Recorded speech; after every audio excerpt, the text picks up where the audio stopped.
Oh, yeah. What is up? What is up? Welcome, welcome, welcome to the KillJoy Jake live stream. I'm your host, Eric. Welcome, welcome. Today we're talking a little Halloween Ends before it comes out tomorrow. And now I have so many amazing people already here. And I just want to say I love all of you guys. You guys are awesome. So please, if you want to respect that love and keep the love flowing, no spoilers, or so help me God. I already had to block somebody. I already had to block somebody who was I've seen them in the chat many times and I feel bad, but no exceptions. Like, sorry, but I couldn't believe it. I was like, really? Thought I could, I can't believe this. No exceptions, gonna block you if you spoil it. Okay, now, only to the love. I know so many people have seen the movie, and that's awesome, you know, I get it, but let's just keep it spoiler free until we all get to see it, because not everyone has seen it yet. I do want to thank Craving Something Scary for becoming a YouTube member. Thank you so much. Greatly appreciate that. You're the best, Kyle. Thank you. It's some good stuff right there. David is saying Australians are taking a big old dump on Halloween Ends. Oh, man. That's no good. I'm excited for it. We got a lot to talk about regarding Halloween Ends. And I also have a very special guest. We have Locked, who is going to join me tonight. We're going to bring him in just a second here. But first, I want to say hi to some of you excellent, awesome people. Boom! Let's go! Yeah, Diamond. Look at those muscles. Look at this man go. If that's you in your profile, I can't tell if that's you or not, but you know what? I like those muscles regardless. Scream Lover is saying, is there going to be a trailer for American Horror Story Season 11? I hope so.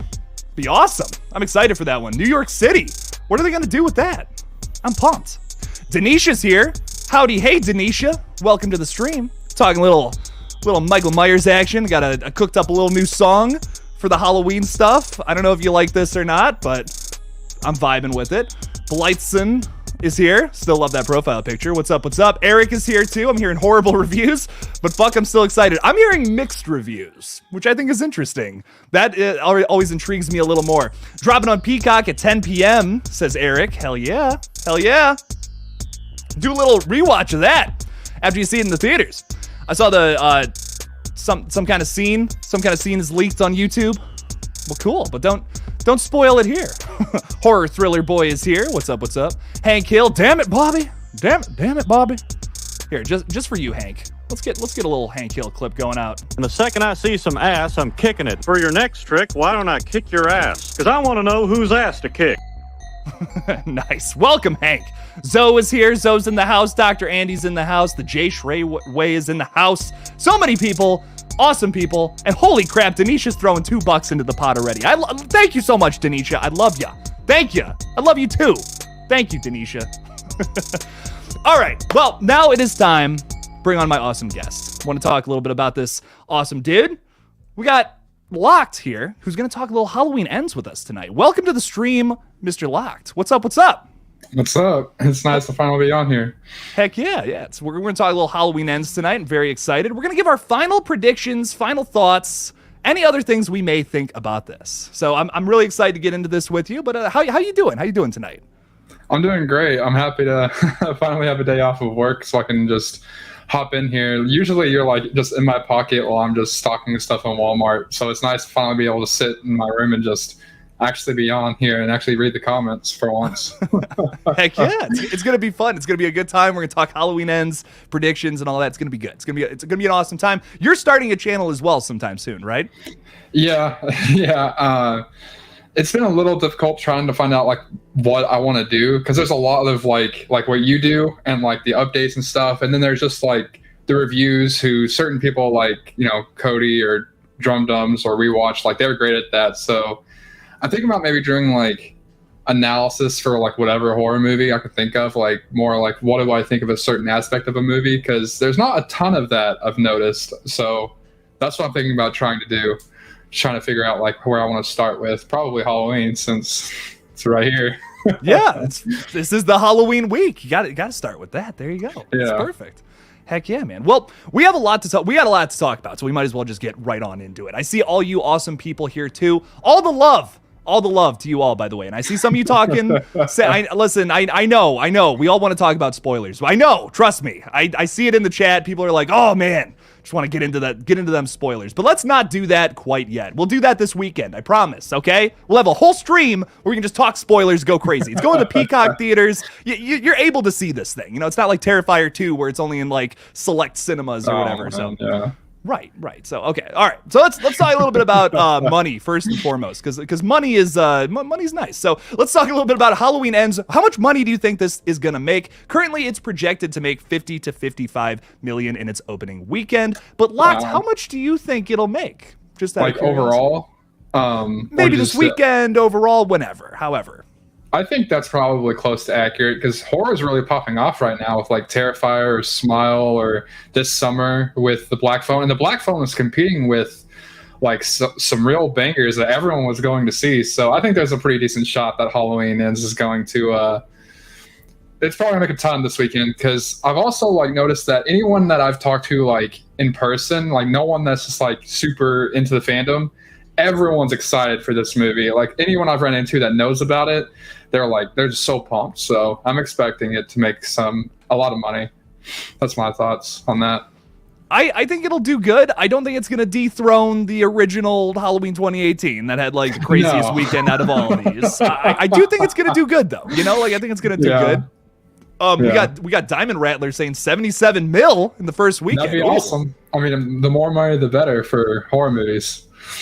Exactly. Always. It's always good to see any horror movie succeed. If it's a sequel, if it's a new movie. I mean, listen, especially the newer movies though, because that means more newer movies, more fresh ideas, which is what makes me very happy about, like you said earlier, Smile and Black Phone doing so well. So no, really good stuff there. 77. We got Chris saying 49 million during the opening. Really? 1 million less than the projections. Okay, Chris. I like that I'd say specific. Ends has got to be like right. It's got to be right around there. Because I think it's going to be about the same.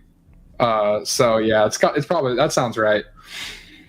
I could see it happening. It makes sense. It makes some sense there. I like that. So I'm thinking, yeah, it does well overall. A lot of people are concerned with the, also coming to Peacock that it may not do as well, just like with Halloween Kills. But I feel like there's many more factors with Kills that is the reason why that one didn't do nearly as good as the Halloween 2018. I mean, the pandemic, it got postponed so many times. There's a lot of things going on with that film. It all got leaked online pretty much beforehand. A lot of people were like, I don't really want to go see it now. So this is a different story now. This release is much more similar to the 2018 film. So I feel like it's gonna maybe do better than Kills, but not as good as Halloween 2018. That's kind of where I'm at right now. Yeah.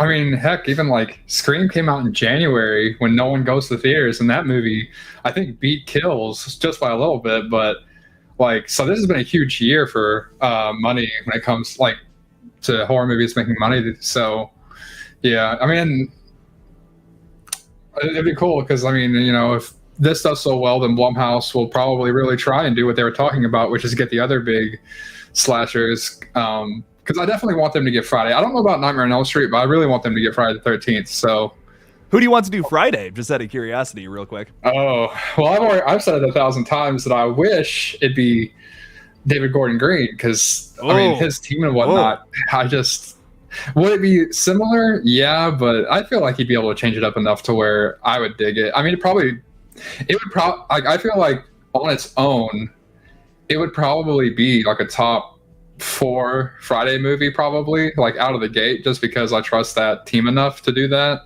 Yeah. So that'd be my first pick. I know a lot of people like Ty West, though. I think Ty West, I would rather see like either a Halloween like timepiece or just Texas Chainsaw Massacre from him. Oh, a new Texas Chainsaw Massacre from Ty West? Yeah, that would be pretty cool.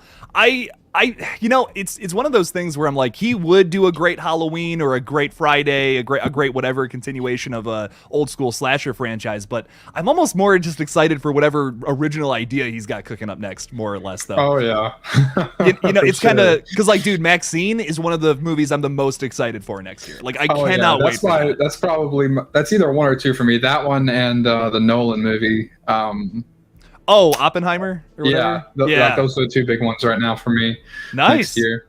Nice. Evil Dead Rise is up there for me personally too. Oh I'm yeah, really that's pumped coming for out next that. year. Yeah, Right. that comes out in April. So I don't know. I'm really pumped. Like we got a lot of good things to look forward to next year. For sure. Yeah, for sure. Danny is saying I'm brave for going live today. I'm not going to turn the chat to just members only, but I will. Like I said earlier. Yeah. Wait. I can't. Like the second chat had a spoiler, and I'm like, okay, nope. I'm sorry. Like, so I'm sorry I get so aggressive about that, but so help me God, I will. I'll go on a tirade of blocking if I have to. No one's getting spoiled. No one. It's not happening. Next Gen Studios is saying, honestly, people saying that half of the fan base will hate this movie makes me even more excited. It sounds like a weird and shocking ride. Next Gen Studios, I could not agree more. That excites me more than anything. Locked, how do you feel about this pretty mixed response, though? We were kind of talking about that before the stream. Well, I don't really think it tells us anything, because I'm pretty sure you could say that about every sequel to Halloween. Like literally every single one of them is mixed, because you either even the most beloved ones like H2O, like we watched the movie, like they're not really that crazy. I think Mike really likes it, but Jay's kind of mixed on it, and like different community, so that's nothing really to me new in Halloween at all. It would be kind of weird if like it wasn't weird. You know what I mean? Like it would be weird if it wasn't polarizing to fans. Then I'd be like, okay, I don't know, man. Like I want it to be weird. I want it to be something different, because if it was just about Michael Myers breaking out of a prison bus again, I'd be like, okay, well, I've seen this like a million times. Yeah, they just did that with 2018. They've done it in many movies in this franchise. We don't need to do it again. If you got to invent this Corey Myers guy, that was your best idea. Okay, you know what? I'll check it out, and we'll see if I like it or not. But I'm just glad it's something different. So Absolutely. I see Mr. Fate Decided just wrapped up his stream. Thanks for joining here, Angie, and all the other people who I saw talking about that. So thank you. I appreciate that a whole lot. But I do want to talk. I have a few more things I want to bring up to you, Locked. So we have Jamie Lee Curtis talking a lot about how this is probably going to be her last showdown with Michael, the last time she plays the character. It's very emotional for her. How much truth do you think is in that sentiment? I'm not really surprised she came back after the debacle of what happened with H20 and Resurrection, but I think this is it. I am incredibly hopeful that this is it, just because like she's not getting any younger, and like this is where I think like the believability, like this is where the line is drawn. Like you couldn't come back anymore after that. And like I think if they do another Halloween, she could come back, but not as Laurie Strode. Like have her be like just some random old lady, or like a voiceover for something. You could include her in that way, because I mean she's Jamie Lee Curtis. If they bring her back for some obscure thing, I think that's fine, or just the marketing. But putting her in another movie like as Laurie, I don't think there's much point in doing that. I know this is James Jude Courtney's last movie. Like he said, like he's done. So I'm happy about that. But yeah, that's where I think Jamie's at. This will probably be it. I agree. I get it. Like if she was younger, like if she was like 20 years younger, maybe even 10 years younger, I'd be like, okay, yeah, like I could see her coming back for one more. But now I'm kind of like, no, I think this may be it. Like I can see her continuing to act after this movie. I don't think it's just like, oh, that's the end of, Jamie Lee Curtis is done. No, she's not. This is probably gonna like revitalize her career a little bit, I'd imagine, because she's like big every year for the last 4 years. Right. And she was amazing in like other movies from this year as well, like Everything Everywhere All at Once. That's currently my favorite movie of the entire year. That was amazing. So she definitely has more roles to tackle sometime in the future, but I really do think she's done with Halloween at this point. Age and how we covered it, I think, for the most part, but got a few funny comments that I want to talk about. Austin Daniels is saying that you should be anticipating Barbie as the biggest one. I had forgotten about it a little bit, but yeah, with Margot Robbie and all that, yeah, it's probably at least going to be fun, I'd imagine. Got a good cast, Yeah, I'm like, it does have a good cast. I did play with Barbies when I was a kid, so I mean, no. Blucka is saying, what if Michael breaks into the bus this time? Which, wow, sure. Blucka, they should hire you to write the next movie. There we go. Innovation. I fucking love it. Good stuff. Good stuff. One of my awesome mods is here too. Carrie Craves Cinema. What is up, Carrie? Welcome to the stream. Everyone is streaming tonight. I know, of course, everyone's streaming tonight. It's Halloween, baby. Oh my God. When's the next time we're gonna get another Halloween movie? Actually, probably soon. But who knows? Probably, yeah. But for now, Locked. This is it. Yeah, I think this will be the last Blumhouse one, so I think it is a big event. Yeah. Oh yeah. And I have what do you think would be another studio who'd be willing, after Blumhouse lets go of it, who'd be willing to work with Universal on a Halloween movie after this? That's really tough because it can't be like one of the bigger studios. I don't think personally. It would have to be like one of the smaller. Like I really don't know. I've had some people pitch like A24, like Neon, one of the weirder indie studios. I don't think they'd be interested personally, but maybe I don't know. I really want it to be something different though. Overall, if someone else tackles Halloween, just so that it doesn't feel like anything else we've gotten in the past. These new movies, I like them, but they do feel very Hollywood. You know what I mean? So I just hope if we do something else with it. It's something like along those lines where it feels more like an indie horror film again. I think that could actually be kind of cool. That would be my dream for someone like A24 or Neon to do it, but I don't think they'd be interested personally. I do think A24 eventually, I don't think Halloween's the right one, but I do think they need to tackle a blockbuster reboot or something, like just something that is of that level, just because I think it would help really, because like we all know who they are, but if I brought up A24 at work, people would be like, why did you just say those? Aisle A24? What are you talking about? Like, I know that's the reaction I would get from most people. Like, do I got to clean something up in aisle 24? What? Yeah, someone throw up? How that would go. A lot of my coworkers know about X though. Anytime I bring it up, they're like, "You went to go see that?" Because I'm like a totally like reserved person at work, and I'm like, "Oh yeah, I loved it." And they're like, "That's your kind of movie?" I'm like, "Yeah, it's awesome." Oh. That's hilarious, man. I fucking X was amazing too. By the way. Was. Oh god, that's one of my favorites from the whole year. So that's why I'm like, if A24 tackles something, it's probably gonna be good if it's a continuation of anything.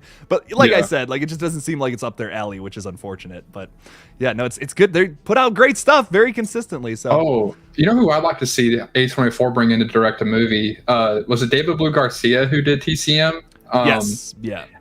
My favorite part about that movie was the directing. Like the directing to me was like really, really solid. So I'd love to see him like not bring on to such a distraught he got thrown at a fucking mess. You know what I mean? And like it's made it super fun. So I want to see what he does when he's not in that situation. You know what I mean? When he's actually prepared and he's like, yeah, okay, you know, this makes sense. We got Brandon from I Like Scary here. What's up, man? How's it hanging? Welcome to the stream. Can't wait to hang out with you at Universal Studios soon. Oh my god, that was a burp. We got Valerie Janowski here. What's up? The General. What's up? Welcome to the stream. I think I already said hi to you, Zoe, but I'm just going to say hi to you again because you're so damn cute. welcome. Extron's here too. The Blackest Eyes. Welcome everybody. Welcome to the stream. That's a great profile picture. Oh yeah, I know, right? I love it. Very, very dark eyes. Very scary stuff. Wayne wanted to say that he loved the old couple banging an X. So, all right. That was the most disturbing scene. Outside of our Barbarian in the theater, I was just like, oh my god. I was just like, oh, okay. Well, we're doing this, huh? All right. Yeah. God damn. Well, there's plenty of Halloween talk to go around, let me tell you. So if you think we're getting off topic, no, there's so much to talk about regarding this movie. So a big thing, Locked, and a theory that not too many of my subscribers enjoyed. But you know what? We're going to bring it up again now. Wall mask? See, and he knows exactly what it is. He was like, yeah, I saw that stupid video, Jake. What the fuck? What the hell's going on here? That's my question. Listen, if you don't have to like my theory. It's all good. You can shit on it. I don't give a fuck. No, I actually don't think it's a terrible theory at all. I don't think that's what's going to happen, but I think it's really just they saw an opportunity to put a little egg there and be like, oh, people will see that and be like, oh, that's cool. But I don't think it's a bad theory though, because I mean, it's really not like the whole mask theory with like this trilogy. I mean, especially in Kills, that mask was like his little baby. He was like, I gotta go get it from Karen. So I think it makes sense. I get exactly where you're coming from with that. At first, before I clicked on the video, I was just like, "This is a theory Jake would come up with." But after I watched it, I was like, "Okay, I see it. I see where the dots connect for that." I'm not totally against it.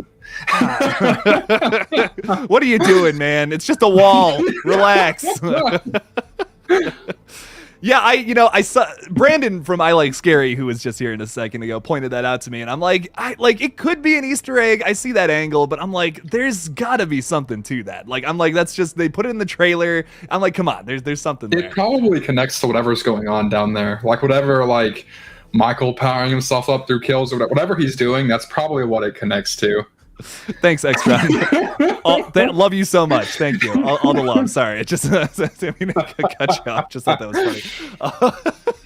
But yeah, no, I mean, maybe there's something to the mask, maybe there's not. But I like you were just saying, like this whole trilogy kind of centers around his mask. It's been a big focal point of the last two movies, and it's always almost been the thing that he's going after. He's going after it. I mean, he goes after the podcasters. He opens their trunk up. He takes the mask out. When he has Allison just right there next to him and kills, he can just stomp on her head like how he did with Sartain. He doesn't do that. He goes after Karen because she has the mask and she leads him away. Yeah, there's something like to that. Because it's one of the things that just makes Michael like Jason would have done that. Like Jason would turn around and be like, "No, I'm gonna kill her first, and not go after her." Right. But like Michael, he's just I love the enigma that he's been in these movies. Like, I think some people are like, "Well, why do you do that?" Well, he's Michael. Right. He kind of does whatever he wants. He's not. It's not 100% like, oh yeah, everything makes sense. And I hope that's not how it closes out either. We'll get to endings though soon, because obviously we gotta talk about how this thing's gonna end. Locked. I mean, come on. Goodness.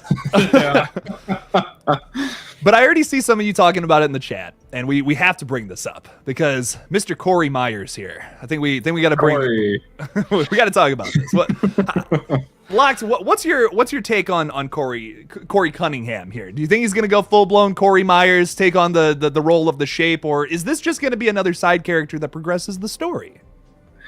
I have two things with Corey. I think one of the reasons they brought him in was because they killed Karen, and Corey kind of feels like he's the Karen of this movie in terms of he's opposing Laurie, because we saw in the trailer like where they're having like that talk and they're clearly butting heads about something. So I feel like that's one of the reasons because a lot of writers, when they have like a formula, they need to like put something back in there that kind of like fills that role. And so because I liked Karen a lot in Kills, so I can see why they wanted to have a character like that. But the Corey Myers thing,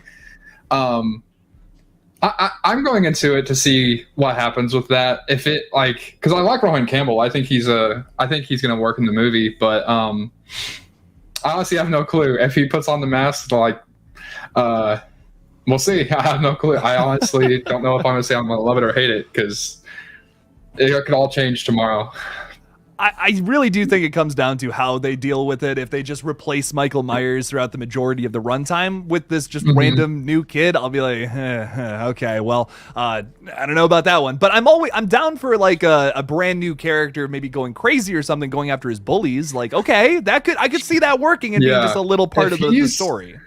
If he's the Michael during the junkyard, which I think he might be, because like the fire torch bit almost seems a little too complex for something Michael would do. So I could definitely see Corey, because someone who's like a second killer probably thinks that like, they had to turn into Ghostface a bit. They're like, I gotta up the stakes or something and do something crazy.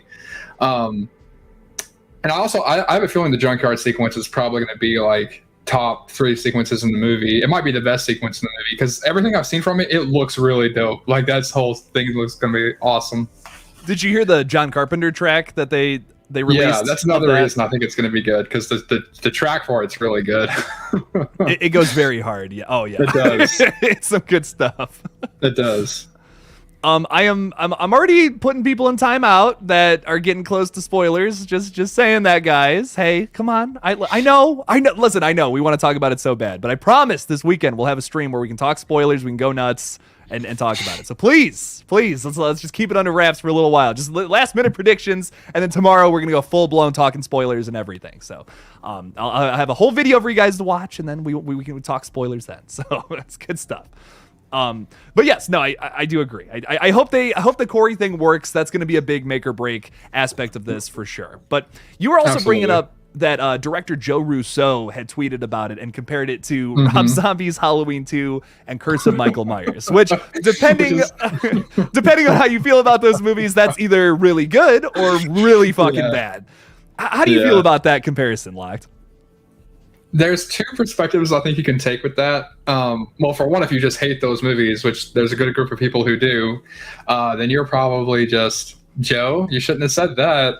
But I think there's also the perspective of like Halloween 6. I think it's the most fun of the Thorn trilogy. The 4 is the best one, but in terms of fun, I think 6 is like the one you're gonna have the most fun watching on repeat. But it's also the one that the studio just completely like ruined. I mean, I've listened to Taking Shape, and they like talked about like how the studio, like the director got completely screwed over. It was like an Alien 3 situation. Where with H2, that was Zombie's movie, and it's very obvious it's Zombie's movie. I don't love it quite as much as you do, but I respect it a ton because of the fact that Zombie just said, I'm gonna put everything I can, everything I could think of is going on that screen. So I respect that. So that basically says, who knows what that means. A bit. I've said this about Rob Zombie's Halloween 2, and I stand by it. I think if you watch it as a Halloween movie, you're gonna be disappointed. It's just not a Halloween movie. It's a full-blown, full-fledged Rob Zombie film at its core. And if you like Rob Zombie, you'll like it. But if you don't, you'll hate it. I've seen people who rank that as like his best film is Rob Zombie's Halloween 2. I'm like, Cody did. Okay. Oh, he did? Oh, okay. Hell yeah. Yeah, he did. I like it. It's good. I really like it. Nothing beats House of a Thousand Corpses for me personally, though. I love that film a lot. But Slasher in Suits is saying something that I feel like rings very true. I haven't even seen Ends yet, but I'm already starting to defend it. You youngins saying it'll suck don't remember going to the theaters to see Resurrection. And I have graded that movie a 0%. Resurrection there's just nothing about it. Nothing in that movie. There's just no way it's going to be as bad as that. I just can't see it being that bad. You know, I don't see a way Ends is as bad as 5. In my opinion, 6. Like it couldn't be worse because 6 like has a really fun Michael, but I mean what they do with like Jamie's character, it'll be better than Resurrection. I think it'll definitely be better than the first Rob Zombie. I do not care for the first Rob Zombie's Halloween. The second half's fun, but that first half I can't watch the movie because of the first half. The first like hour of it, man, is just like, oh my god, like come on, let's go. It takes forever before it really starts to get going. No, I completely agree. But okay. So a big thing that a lot of people are confused about with this movie, because obviously Halloween Kills promised us many kills. But with this movie, what do you think the kill count's going to be? Is this going to be another like, okay, lots of bodies, big massacres, all that, or do you think it's going to be maybe a little smaller, maybe almost single digits level? I think that there's going to probably be like 3 sequences where there's a good body count, but I'm not expecting like Kills pretty much was small development scene. Let's get to the kills. Small development scene. Let's get to the kills. Like that was pretty much the formula all the way through that. I don't think that's going to be Ends. I think Ends will be like some weird story going on, and then there'll be like 2 or 3 sequences where there's quite a bit of mayhem. Though, didn't DGG say that this was like going to be this is the kind of blockbuster where you want to go to like have a really good time? So I was kind of curious about, because I was like, to me, that's kind of what Kills was. I mean, it has a dark ending, but besides that dark ending, like if you love slashers, that's to me the one I would describe like that. Like you're gonna go have some popcorn and just watch Michael pretty much be the best he's ever been. Well, they're also describing this as a movie that fans are gonna hate, so I don't really know I don't know what the point of some of the things they're saying actually is. That's a great question, honestly. I really don't. Yeah. I don't know. I couldn't tell you. Yeah, JLC's the one that said that, right? She's like, everyone's gonna hate this movie. And then you have John Carpenter saying stuff like that too. I mean, he doesn't care. You know, I respect John, that. I don't think you can really take anything like since probably the H20 incident where he was gonna do that and then didn't. Ever since then, I'm so thankful he's done the music for these because it's really legitimized these movies. Yes, absolutely. But besides that, like I think the moment he's done with the OST, he's just like, and I'm done. And now whenever he's asked about it, he's like, yeah, they're going to keep making these because, money and all that. And I'm just like, okay, John, he's always blunt, and I respect him for it. I respect that. Yeah, if I was DGG, after I finished the script, like he talked about how asking John, like, hey, is this too much like Christine? When John said no, I would have called like 2 or 3 of the editors from Christine and like, hey, John said no, but he might have literally not opened the script. Can you please read this for me and tell me if it's like his movie? Because John just... I love him, but man, he just does not care. No. Like I said, I respect him for it. It's awesome. He's a great guy. Too. But he's just very brutally honest. So I just hope that this is a good ending to this trilogy, though, because I genuinely think it's been pretty damn consistent. And if ends kind of wraps up everything with like kills, like retroactively fixes that ending, which it can. I haven't seen it yet, but I think it can. This could be a really nice trilogy. I'm really excited for it regardless, though. I think it's going to be good. I have faith. I really do. I have faith. I know we're all scared. We're all freaking out. Some of us are like, oh God, it was terrible already. But I think there's faith for me to like this one. Hopefully, let's hope. But I'm honestly going to go like a lower kill count for this one. Obviously lower than kills, but not like not as crazy as Halloween 2018 either. I'm kind of. What was kind of thinking maybe like 12 or 13. Kill count was? I want to say it's in the 20s, just off the top of my head. Okay. I want to say like low 20s. My initial thought was like 12. That's where my brain went to, because that feels... Because you can't do like 5. Yeah, I think you can't. No, would just kind of be like, what is going on? If it was like 5, so I'm thinking like at least 12, around that number. I'm thinking like 12 to 15 is kind of my guess right now. If I had to have one. I might be wrong about that Halloween 2018 statistic, by the way. Don't quote me on that. I feel like there's more than you remember though from it. Like if I don't know the number off the top of my head, but right. The kills there probably aren't a ton in 2018, but like every single one of them, well, except maybe like the blonde girl, because where she slipped, like that was like the one part 2018 where I was like, I kind of felt like they were like, we got to get past them. But outside of that kill, the kills in 2018, I love like every single one but those 2. I think that if she didn't slip though, like Michael's not going to run after her. you know what I mean? It's weird. In my opinion, they made the blonde girl more likable in like her 2 or 3 scenes. Like they didn't give in my opinion, Allison a scene like they did to her. Like her scene with Julian made her so likable. Yeah. And in my opinion, Allison didn't really get a scene like that until... I loved Allison in Kills because her conversations with Karen and with Lonnie in the car about her dad, I was like, dude, Allison's so much better now. She's so much better after that. Yeah. I do agree with you there. David Gordon Green likes to quickly make you fall in love with characters and then just rip them away from you like so quickly. And I love that. The first time I saw it, I was like, oh man, I hardly know you, but that sucks.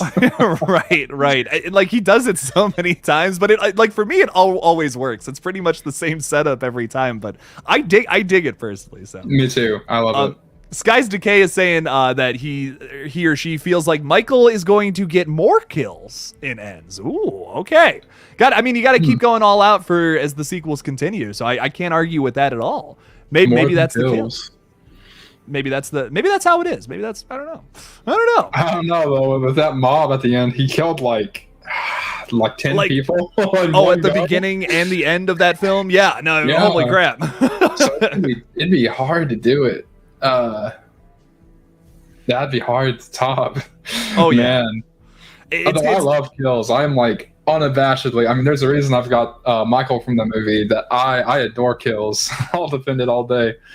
That's probably my favorite mask too. That's probably my favorite Michael look. I just love the side of his face is burnt and all that. I don't know. I also really love this new one. Like from the shots once we see it in the movie, I might have a bit different context because a lot of the shots have just been so gorgeous from Ends. Like that first one we got where he was next to that wall and he's like off to the side. I was like, man, he looks so good in Ends. Like, what's his name? Nelson, the guy who does the Christopher Nelson. God, he might be the best part. Him and the Carpenter scores might be the best part of these movies. Like, oh, I can't argue with that. They look amazing. I mean, production wise, these may be the top of the cream of the crop when it comes to this franchise for sure. Lee is saying that she thinks that there will be less kills, but perhaps better ones and more creepy ones, maybe some more stalking and all that. Creepy, I agree with. I think this will be a more creepy Halloween movie. Do you want to see like Michael stalking a little more, like hiding in the shadows before he starts killing, like kind of like the original film? Yeah. Mm-hmm. Yeah, and I think the trailers have kind of hinted that that's. I don't want to get hyped up that that'll be the whole movie because I don't think it will be but I think we're getting a few at least from the way they've shown it in the trailers. Yeah, I want it to be like parallel to the original movie, not the same, but parallel, where it's like there's sequences where like, okay, this is clearly supposed to be the Michael stalking stuff, like how we got in the 78 towards the beginning of the film, and then it starts to ramp up slowly. It picks up, leading up to that junkyard sequence maybe towards the third act of the film. That's what I'm really hoping formula wise from this film, to end it the same way you started. That's kind of what I'm hoping. Well, Jamie Lee Curtis has kind of talked about how the ending shot of this film is similar to the opening scene of the original 78. So I wonder what that means, how that's going to tie into all of it. I'm sure some of you 78. That's interesting. I'm sure some of the people watching right now are like, come on, Jake, go see it. But yeah, no, soon we will talk about this, get a review going. It'll be great. But the ending, let's talk a little bit about the ending. How is this thing gonna wrap up? How is this gonna shape up? Who's dying? Who's living? Give it to me, Locked. How do you feel about the ending?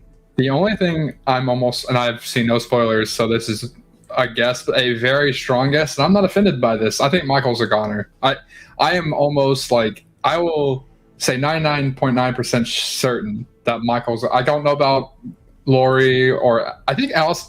I don't want Allison to die, but like there's this very strong gut feeling like, yeah, she's gone. Like at some point she's gone. But Michael, I'm betting he's out. Like, because it's called Halloween Ends. Like, so that's my thought on that. It kind of has to end that way, right? It kind of has to end with Michael dying. I don't see how else you could end a timeline without that, unless you want to send Michael back to prison. And I just feel like that's really anticlimactic. That's just not. And I kind of hope he does, mostly because like I love Jamie a lot. I love Jamie Lee Curtis. I know some people find her a little cringy, but that's just like I just look at it as like old woman syndrome. Like like old ladies are just the way they are. Not to call her like old. She's not ancient, but like that's just her charm. Like if anyone's like looked at her interviews, she's always kind of been like this. She's a little quirky and stuff, but I've loved her. And after what happened in Age 20, like the disrespect of that resurrection opening, like I want this for her because I love the Laurie character. I know some people are mixed on her, but I love Laurie to death. So I just want to. I don't. It can be bittersweet, but I kind of do hope she gets her moment in this movie. I agree. I want it to be like I wanted it to focus on the final battle. You know what I mean? I wanted it to focus on the final battle between the two, and with the Corey. That's why I think everyone's freaked out about the Corey stuff. Yeah. I feel like it could work though. I feel like it could still all work, and as long as it focuses on what's up. Didn't Jamie say that the final scene is the kitchen fight? Like there was something out there I saw where she basically said that. I might be wrong, but I think she said that. I wonder if that's going to be the case, if it kind of like wraps everything up and then you get that sequence with them fighting and the last thing is like maybe Laurie killing Michael or something. That would be pretty awesome. I'd lose my mind if they did something like that, honestly. BJ Paulin is saying that Peacock tweeted that it will be released tomorrow on Thursday. I don't know if that's true or not, but that might be really fucking cool. If that's the case, I might have to go to my Twitter page just to check that out real quick. If they do that, mostly because like if they don't release it until Friday and all of a sudden like because a lot of people are like, my theater they're kind of going like it's almost, they're treating it like an MCU movie. Like they like 12:15, 12:45. It's like, man, they are like every theater house at my theater is going to be showing this. So they probably want to release it on Thursday. That way there's incentive to get Peacock and watch it. Because if someone goes on Twitter and says, this is how it ends, like that's going to be like 100,000 people going, well, I'm not going to get Peacock now. Who cares now? So I can see that. put it on there the same day. Yeah, no, that makes sense. So they tweeted 5 hours ago, the wait's almost over. We're less than 48 hours away from Halloween Ends in theaters and streaming only on Peacock. So I don't know how to feel about that, but maybe it comes out tomorrow. That would be cool. But yeah. Regardless, as soon as we're done tonight, I am shutting everything down. I've already gotten too close too many times. I'm like, man, I'm going cold after this stream. Oh yeah. I'm just excited, man. It's going to be great. So I'm so thrilled. I can't wait. Well, thank you all for joining the stream, by the way. I see all 95 of you. We're going to keep it going. Keep it fun. Make sure to like the stream. Super chats are appreciated and all that. You guys are all the best. I can't believe we have 95 people here. Holy crap. Oh, wow. Welcome. And also, if you're new here too, please don't spoil anything. I would greatly appreciate that. We have not seen the film yet. We're giving our last minute predictions before we see it tomorrow. So, all right, let's keep this party rolling, though. We're going to take some questions from people. Let's talk a little bit about this. What are you guys thinking about the fucking movie? Ends will feel... Oh, sorry. You go ahead with that comment. I'll say after that. I was going to say, ends will feel completely different than 2018 in Kills. That's what I'm looking for. I don't want the same old, you know? So absolutely. But one thing I was going to say, one thing I kind of hope from the structure of the movie is that there's some real slow build up for about half of it. And then I hope just everything hits the fan about the halfway point, and that by the time we get to that kitchen scene, we're almost exhausted, but not in a bad way, like in a good way. We're like, oh my goodness. And then they just duke it out for like 10 to 15. I want by the end of it, you almost feel like you're as beat up as Laurie or Michael at the end, where you're like, oh my gosh. Yeah. There's so much shit. Like, if I'm not sweating bullets, if I'm not exhausted by the end of this, I'll be disappointed. Hell yeah, man. Hell yeah. Bearded Entertainment's throwing $10 in there. Thank you so much, man. I appreciate that. What if David Gordon Green wasn't inspired by Christine? It was all a misdirect. But instead, he just ripped off the ending instead. Okay. Well, actually, he took that a totally different way than I was. They put Michael in a car crusher. At the very end, we see one finger just do a little wiggle dance. What do you think about that, Locked? About that crazy ending? I love it personally. Sorry. I just imagine like after the credits, and then they just have like some really bad CGI, like 1995, like bad Hellraiser sequel CGI, just a finger wheeling across the screen, just all bloodied up and stuff. Pulling itself along, little Michael finger. Some like Pixar edit, just like, all right, maybe he'll come back, he'll grow back from one finger. Yeah. It's one of those things where I'm like, okay, being inspired by something and then doing this would be a little like, makes you scratch your head a little bit to see that. And then he said even beforehand, he's like, this is Christine, we're inspired by Christine. Is this too Christine? Even had to ask John Carpenter that. So like, if they actually do that at the ending, I might make me scratch my head a little bit. But I think it could be cool to see something like over the top crazy happen to Michael like this. Like maybe not exactly the same thing you're talking about here, Eric, where they just copy the ending shot for shot. But if he dies in a way that's just really over the top, I'm kind of okay with that. I mean, we've seen the guy take bullets, stab wounds, lose fingers, and he hasn't died. So it's almost kind of expected that something awful happens to him at the end of this film to actually put him down, for sure. Yeah. Bearded follows that up by saying, I keep clicking on the wrong thing. Haha, just joking, but we are in a junkyard. Just saying. They'll probably wear the most prominent Christine. And that's another reason why I think it's going to be Corey in the junkyard, because Christine and all that. Like, it just makes a lot of sense to me for that to be Corey. Yeah, I feel like it might be. Yeah, I think Corey's gonna die there. Personally, yeah, I agree. If he dies that way, that might be fucking hilarious. But Bearded, I love it. Thanks for the $10, man. I appreciate it. We're gonna throw up a little funny clip for you or something. I got a bunch of things, but you know what? I just feel like this is oddly. Do I have any car ones? I'm like, wait, I gotta. I don't have any car ones, but I do have a little clip about bees. Oh no, not the bees! Not the bees! Ah! I hate that. I hate when that happens, Locked. Bees are just not fun. Especially not when they're floating around your eyeballs and all that. Or when they're CGI, no. You know what a good clip for the spoilers is the Arlie Ermy clip. I have that loaded up. So help me God. If anybody spoils anything... That's the ugliest thing I ever saw.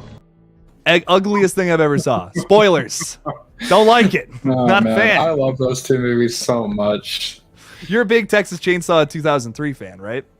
Oh, yeah, the Platinum Dunes, they're my favorite Texas Chainsaw Massacre. I love 74, but in terms of the ones I'm going to throw on, like, I always double feature those. Like, I'll actually watch the prequel and then watch 2003 back to back, because the payoff at the end of 2003, like, it makes Erin this, like, Erin's one of my favorite final girls too. Like, I know for the most part she's just eye candy, but that third act, she turns into basically like just as badass as like any of the other final girls. So I love those movies. They're good movies. I like them a lot. Oh, no, for sure, dude. Definitely like some of the better films from like that era of remakes, for sure. Especially the 2000s when it comes to slashers. Like, there was a lot of stinkers, you know? Black Christmas 2006 came out at the same time as the beginning. Yeah. That kind of puts it into perspective.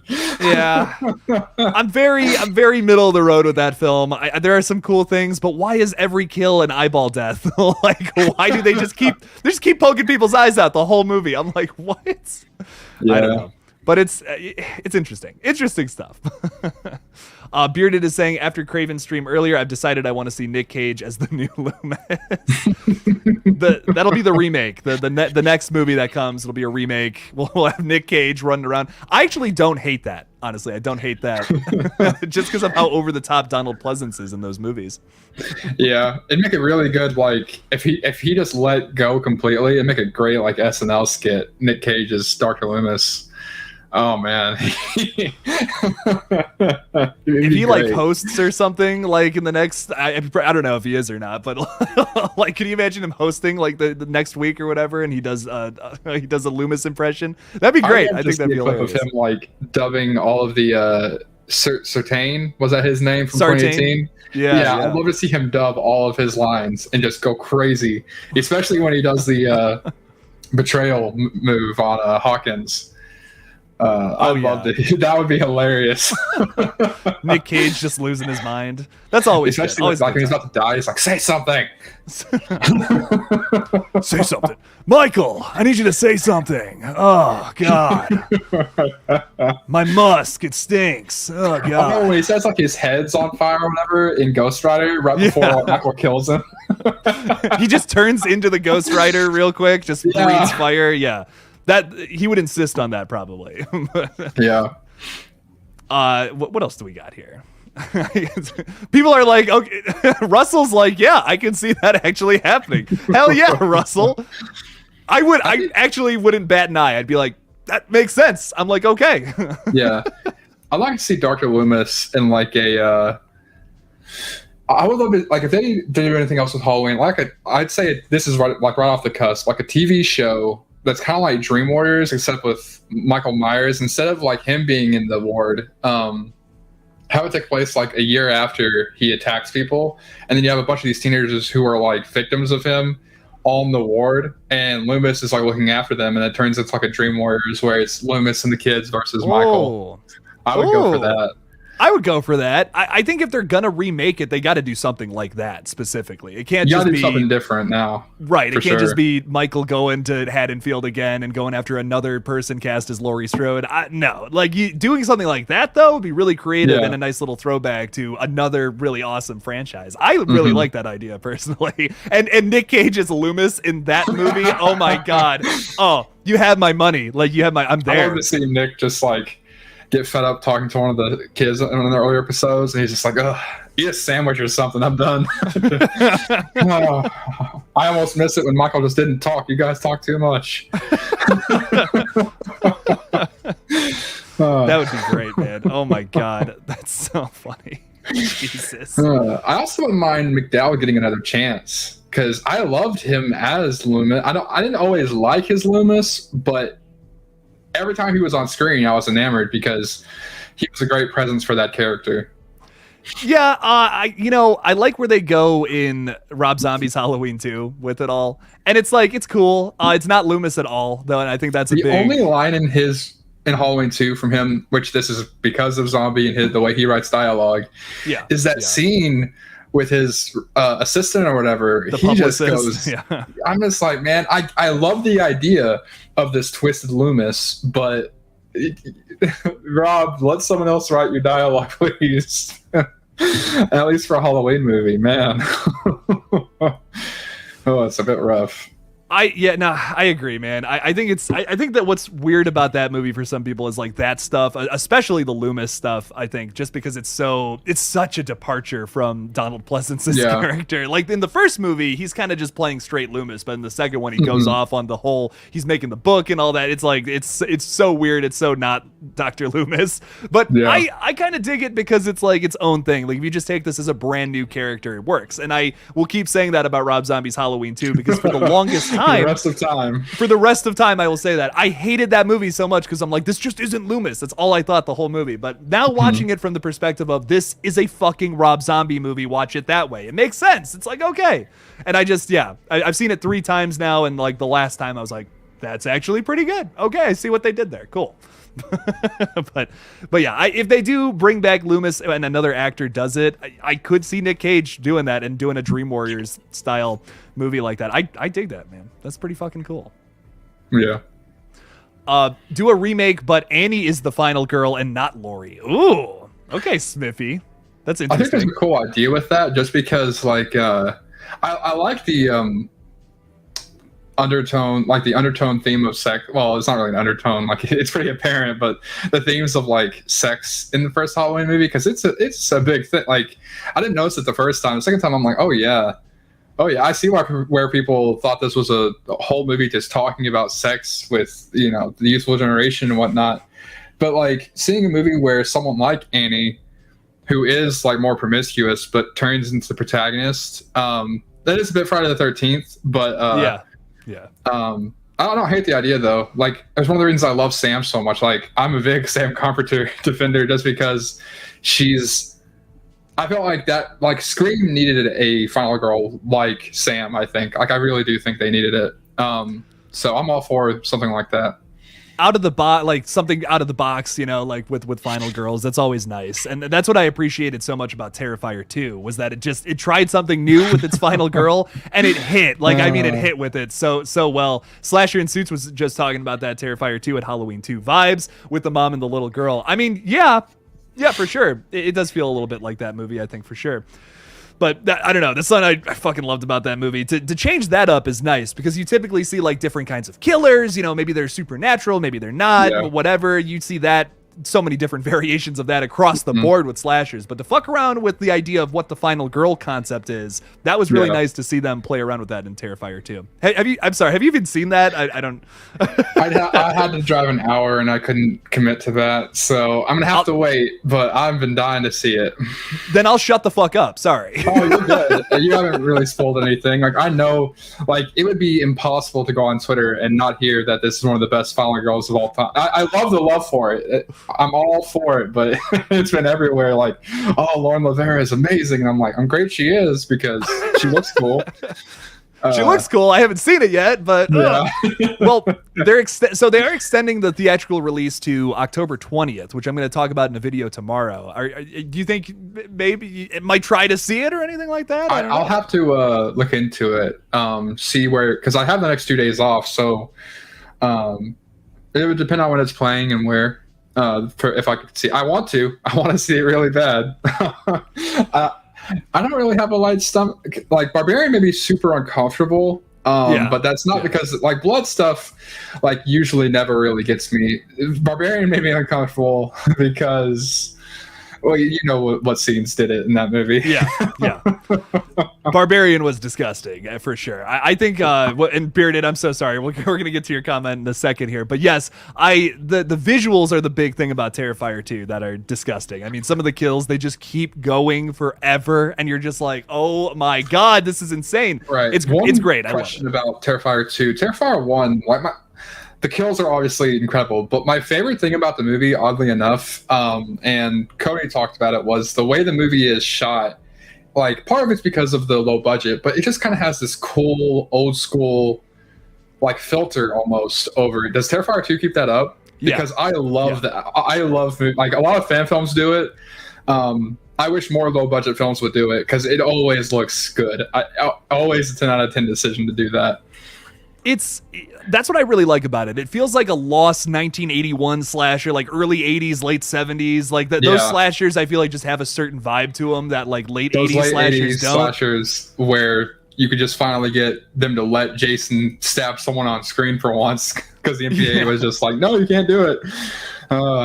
Right. There was a lot of things happening in the late 80s. Like things got sillier, things got maybe more like censored at points or less censored, whatever. Yeah. But I really appreciate like that feeling of making it feel like a lost gem from the early 80s or something. That's how Terrifier 1 and 2 both feel. But dude, Terrifier 2 blows that first one out of the water. I mean, in every facet, with the kills, the story, Art the Clown's performance is even better than the first one, which is, I can't even believe I'm saying that. But Bearded, let's talk about Brad Dourif in Rob Zombie's Halloween, because he is amazing in that. That's definitely one of his better roles just from anything. I love when he's in Rob Zombie's Halloween 2 when he sees Annie dead. It's fucked up, man. I fucking love that. I think his performance is amazing there personally. Yeah, he's the voice of Chucky, right? Yes. Oh yeah. Whenever I think about that, I'm always just like, I just want to see a Rob Zombie Halloween cut where every time you see Dourif, it's just replaced with the Chucky doll, just doing all Dourif scenes. Chucky versus Rob Zombie's Halloween Michael. Tyler Mane would just punch that fucking thing, dude. Oh my god, that's so funny though. Oh, I love it. But yes, Bearded, I absolutely agree. He's amazing in those movies. Definitely one of my favorite parts of both films, I think, for sure. Oh yeah, good stuff. I want to see Tyler Mane punting a Chucky doll now that we're talking about this. Great stuff. The Blackest Eyes is talking about bodies, saying he really enjoyed it. Nice. Yeah, that's another one I haven't seen because my theater is stingy. Like thank goodness it showed Pearl, because I don't think Pearl is actually my number one this year, just because my favorite kind of horror is a horror movie that kind of sticks with one character, mostly developed. And Pearl's fantastic in that movie. So I'm happy I got to see those and Everything Everywhere at Once. But every other A24 movie, it's like one day showing, and I'm like, man, it's annoying. I really liked, Pearl was really good. My buddy Sean, that's like his favorite horror film of the year. He loved that. I liked it. It's just great. I didn't like it as much as X, unfortunately, but I did like the side characters weren't quite as developed, right? Which I do agree with that. I agree that they're not as developed. That was my big thing. Like everything else is fantastic. I mean, Mia Goth tops her performance easily in that one for sure. I think the character that would have made Pearl like go from really great to legitimate masterpiece would have been the film guy. The projectionist, he's the one character in the movie where I liked him a lot, but I feel like he maybe needed one more scene before what happens to him happens. And I feel like one more scene would have elevated his character, because the change with him. I couldn't tell if I liked him or not. You know what I mean? They couldn't solidify which I get what they were going for with that. But yeah, he was the one thing. Whenever once he was gone for like after that to the end of the movie, perfect. Like the rest of that movie is a banger. It's so good. Yeah, no, I totally agree. I think if he was like if he was a purposefully likable character, that ending would have hit, or I mean his death would have hit way harder. You know what I mean? Because it's like his freak out is reasonable. Like when he's scared of her, like yes, I would be too. I'd be fucking terrified if I saw all that shit without, I'm not going to spoil anything. I guess I kind of already did spoil some stuff, but I mean, about Pearl. But I think if I would have liked him immediately, the thing that's such a turnoff to me that kind of throws the monkey wrench into how I feel about his character is all the porn stuff. He's like, oh yes, I want to go over there and do the make porno films. It's so you know what I mean? Obvious that he wants to just sleep with her. I know it's almost like cut out that part of his character. Like just make him a genuine film nut. I think it would have been better. I was like, I can't tell if this guy's a sleaze bag or if he's just being nice. I can't tell what's going on with him. So. Which I get what they were trying to do with him there, like have this douchey guy who's gonna try and, because he does take advantage of her. Like, I mean, that's what he does. But I think since they established that, the payoff should have been he's the one character you actually want to see her lose it on. But you realize that once she does that, she's too far gone and she's just going to lose it on the rest of the people who don't deserve it. But that's not the way it unfolded. So I do agree with him about that part of the movie. I can't argue with how the movie ends, though, because it's so good. There's 2 long scenes that don't cut, and they are so tense. I mean, that's some of the most interesting shit I've seen in cinema all fucking year, people dude. Compared it to the Indianapolis monologue from Jaws, and I was like, that's a bit much to say. But I saw it, and I was like, no, that's spot on. Yeah, I mean, it's so good. It's so well acted. It's one fucking long take, and you're just like, oh my god, you want to see the other side of that conversation so bad. It's crazy. But you do. With Bodies, I did really like this one, Blackest Eyes. I feel like it's one of those movies I loved on the first watch, and the second watch I was just kind of like, okay, you know, like it's good. It's the twist is amazing, which I won't spoil here. If you haven't seen it yet, I know it's still relatively new. But I think the twist that's the best part of the entire movie, like by a long shot. It's well written, it's good, but that's the big thing going for it, you know? Yeah, I haven't seen it, but I bet it's a little like Scream 2. Because the first time you watch Scream 2, it has one of the best kills in the franchise. Like Cece's, I'd put that right up there with like Olivia's kill and some of the kills in 5. The opening of the first movie. Like, it's great.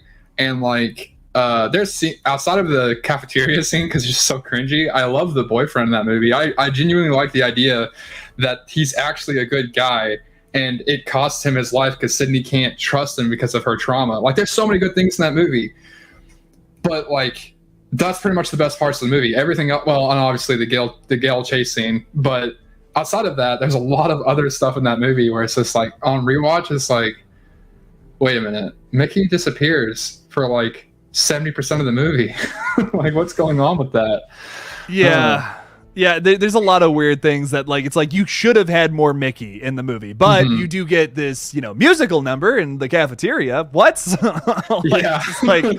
There's so many. Crazy. They forget to do important things. They try to build up Cotton as this fucking red herring, and I just don't buy it for a second. Because I don't know. I love his performance is great, but like the way it's written, it's just like, you know, it's a very clear red herring because they overdo it. You know, if it was a little more in the shadows, I'd be like, okay, I'm starting to suspect that it's Cotton, but he's clearly a red herring because of how much time you spend with him. Yeah, Cotton also. I feel like they keep hammering the same point home with him over and over in that movie. Like, they're just like, Scream 3 is like, to me, Scream 2 and Scream 3, like, a lot of people say 2 is like way better. I think they're very similar and they're very flawed, but 3's flaws to me are so much more entertaining to rewatch because they're just so, like, they go for, like Wes said, all right, let's Dream Master this movie, where it's just nuts. And because of that, I've really come to just really enjoy rewatching 3 because it's just so, like, Jennifer Jolie, she is a delight. My lawyer liked that. But yeah. 3 I like way better than 2 at this point. Like, I was kind of lukewarm. I was lukewarm on 3 the first time I watched it because of how goofy it was, but now I'm like, okay, actually, this is pretty cool. This is pretty good stuff. I also love the killer. That's probably a hot take, but I actually really like Roman. I love Roman, too. I think his mystery is really well written, and it's one of the most underrated third acts of that whole franchise. Hot take. And speaking of which, no, my 4K Steelbook still has not shown up. I don't know. It must have gotten lost in the mail or something. I haven't even gotten an email about it. Like, I don't know. Just, yeah. So... Mm-hmm. The universe doesn't want me to have it. So when it comes to after the reveal, I actually think he's one of the best post-reveal ghost faces, not in the story, but his physical acting. Like, a lot of the ghost faces afterwards, I'm kind of look at them and I go, okay, like, there's a little bit of suspension of disbelief, but with him, I'm like, I can kind of buy it. Like, I can kind of buy that was the guy who was always in the outfit throughout I think the best ones are 1, 3, and 5 at that. But I love Roman. Yeah, no, his performance is great at the end for sure. Is there any hot takes you have about the Halloween franchise? Perhaps is there a sequel where you're like, oh, this is actually really good? Kills is probably the one because. Like, okay.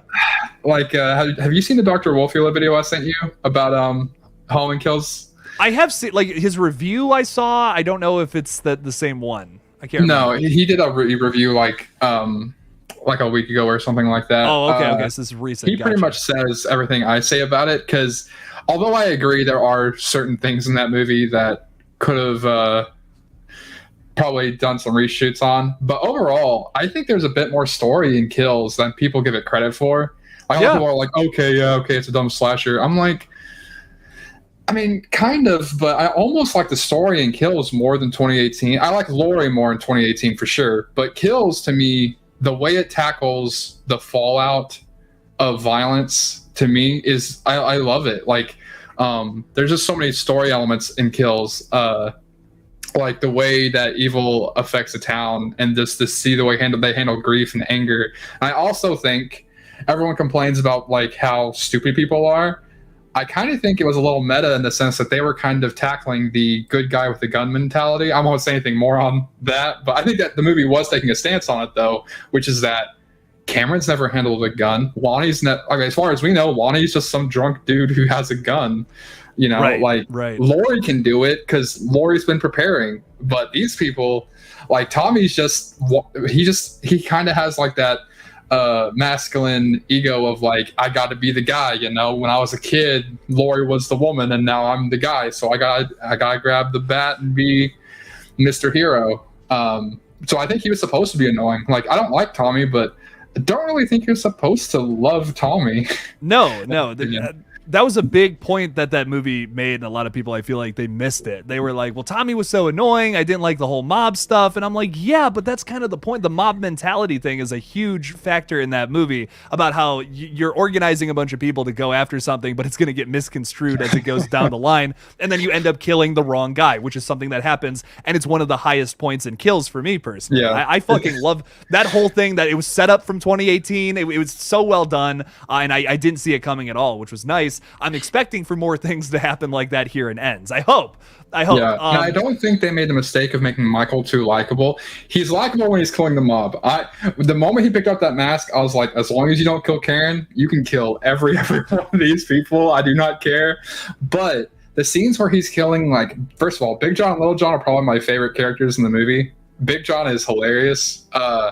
And Sandra and her significant other, like, you're not loving Michael in those scenes.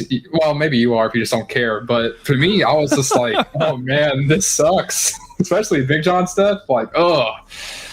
That's so upsetting when you're just watching. Yeah, well, that scene obviously is really upsetting too. But like both of those scenes hit home for me. Like, it's just like, oh god, like watching your significant other just fucking slowly die like that from Sandra's perspective. The Johns, like that scene's heartbreaking. Yeah, and both Big John and Little John dead together, like in the same position that they were in that one photo. It's just like, that's so upsetting, man. It's like, so Michael's not like, I there are scenes where I'm like, fuck yeah, but like there's also scenes where I'm like, oh. So I don't think they fell into that trap either. Yeah, I don't know. I will defend Kills for as long as I live. I really do enjoy that film. And you make a great point about the story, too. There is some nice story elements. We haven't even touched on all of them, too. That's the other thing. Hawkins' backstory. I mean, Hawkins' backstory is great. That's probably a hot take. He might be my favorite, outside of Loomis, obviously. Loomis and Laurie are untouchable in terms of characters. But besides those two and Michael, I really have grown to love Hawkins. In 2018, I was kind of, first of all, the actor. I grew up on Remember the Titans, so anything he is in, instantly likable. Oh, so nice. It's like a Justin Long situation, so I love that guy. But Holland Kills, like, first of all, his chemistry with Laurie, it's probably the first time she's had a decent romantic interest, because Ben Tramer gets killed. The dude from Halloween 2 is creepy. And H2O, I guess she had a decent one, but I'd say Hawkins is better. By far, yeah. Like you said about the dude, I can't remember his name, but yeah, the guy in Halloween 2 that just keeps sneaking into a room. It's like, what the fuck off, dude? What are you doing? You creep. Yeah, I know. I don't like him either. I agree. So I think this is definitely one of the best written like romances for her, which is nice. Yeah. And Hawkins' backstory makes him so much likable, to know that he's like this tragic character who's also struggling with a Michael problem. It's like, yes, this is awesome. For sure. Did you know that Sandra was actually the cemetery caretaker in 2018? Oh, yes, she is. Yeah, as well as the doctor / nurse couple was in 2018. Yeah, they are also in the 2018 film for a brief like a little sequence or whatever. The nurse stared at Michael Myers on the sidewalk while she was by her car. I also like those two. Those two are great. Oh yeah, their death in Kills their deaths too. Are gnarly. Holy crap, man! That reverse shot is nice with the eye or whatever. Yeah, and the car door. I heard some people cringe at that. I just think that's, in my opinion, that's taking it a little too seriously. Like, I had a giggle. I like the character, but it made me giggle. I'm like, it's fine. Like, it's fine to giggle at some kills in the movie. Like, and it's a little funny, but it's fine. Like, I was surprised by Halloween Kills. I came out of that movie and I was like, this was actually really good because, I mean, I think a lot of people went into that expecting more Halloween 2018. But when I heard that the film was called Halloween Kills, I was expecting a goofy ass, silly, over the top Michael Myers killing a bunch of people movie. And I got that, but I got even more than that, which is why I was impressed by it. Because, like you said, there's really emotional storytelling there too, on top of all of that goofiness and kills like that. Karen, her character, because in 2018, I liked her. Like at the end when she kind of does the fake out, like that's awesome. But outside of that, before that, she's kind of so-so.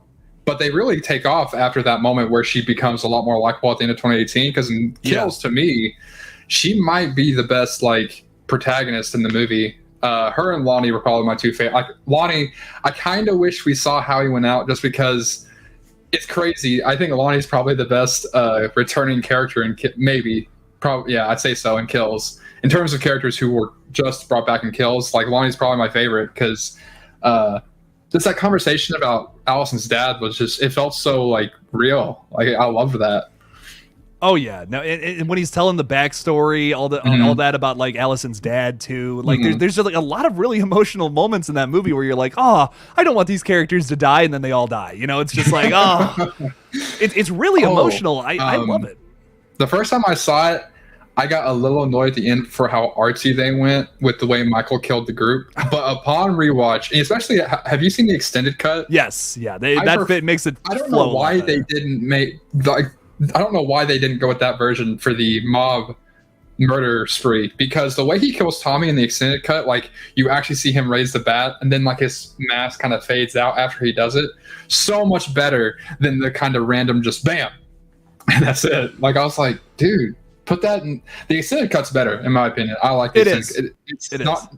There's not a ton of stuff, but you also see like Karen go to look for a raised body, and it's a little weird the way that scene is done just because of how angry the guy gets. But I love that idea that Karen was that broken up over it. Oh yeah, it's a good movie. I like it. I don't know. Justin Proper's here though. Just want to say hey. What's up? How's it going? Just want to say hi to a few new people coming in. Gabriel's here too. Halloween Kills is an okay movie, but not perfect. But the hospital scenes really fuck the movie up, like in a bad way. Yeah, that one I'm so 50-50 on. I don't know. The Evil Dies Tonight. I'm more annoyed by the fact that I feel like people who've complained about that slogan have said it more times than I will ever hear it. Like the complaints have almost made that part of the movie worse for me than the movie ever did, because like I think they do it for maybe 5 minutes total runtime and it just doesn't bother me. But the whole what actually happens in the hospital, like the patient who ends up jumping off, I've always come to be 50-50 on that. Like I don't love it, I don't hate it, I'm just kind of, it doesn't improve the movie for me, so I'm just kind of like, okay. No, I agree with you there. Yeah. We got Christian here saying was definitely surprised when people were hating on it. It ruled. I feel you, Christian. Good stuff. Hank Hill said, "Do you guys predict Karen's death, or were you surprised by that?" Locked, I'll throw that to you. Well, when we got to the end and she was staring up at the window and she was starting to go up there, I was like, she's dead. I knew it. I didn't know. Now I'll admit, I like, how the hell did Michael get there? But the moment she was going up there, I still gasped when the way Michael just kind of like panned over, but I knew it was happening. I was like, don't go up there. But because like I kind of realized once he killed the mob, I'm like, this is his movie, so it's going to end on him. Which that's the one thing I do prefer over the extended cut is ending on him and not Laurie. I knew it. I was surprised once it came to that, just because of how much they put into her character. But that's the reason you do that. That way, when it happens, you're like, damn.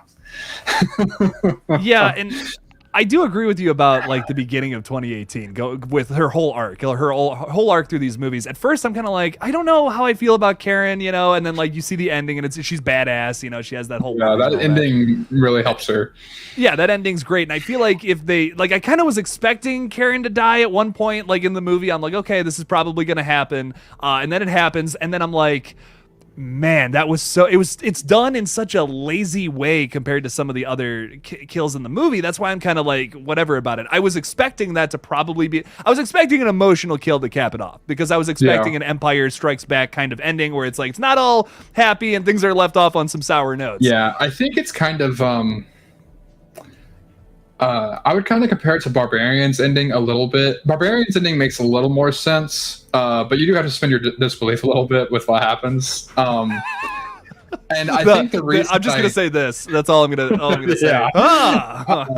And I think the reason I kind of still am okay with both endings, though, is because for sure that's the ending that they wanted. The only problem is they were like, okay, now that we've gotten to this setup, how do we do it? Because they wanted to end the movie on Karen's death. You could tell, like, that's what the movie was going for. Like, they really wanted that ending.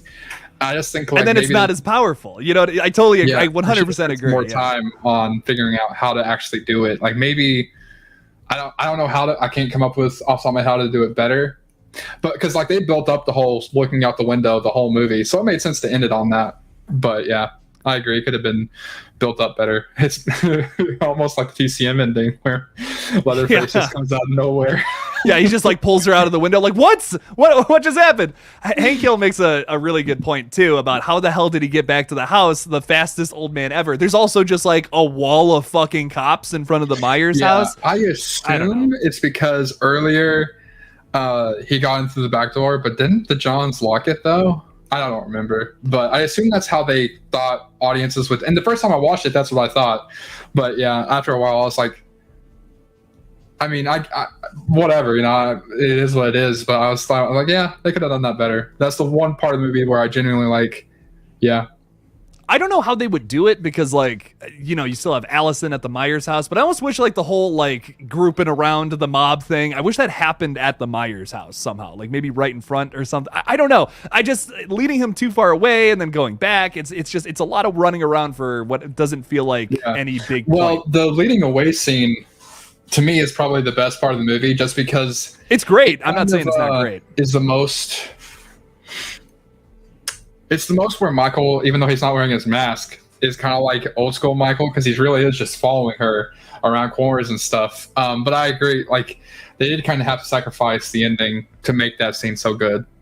Yeah, I don't know. It's like there was a little. It needs one little change. I'd have to sit and think about it, but something to make all just a little more sense. So I agree.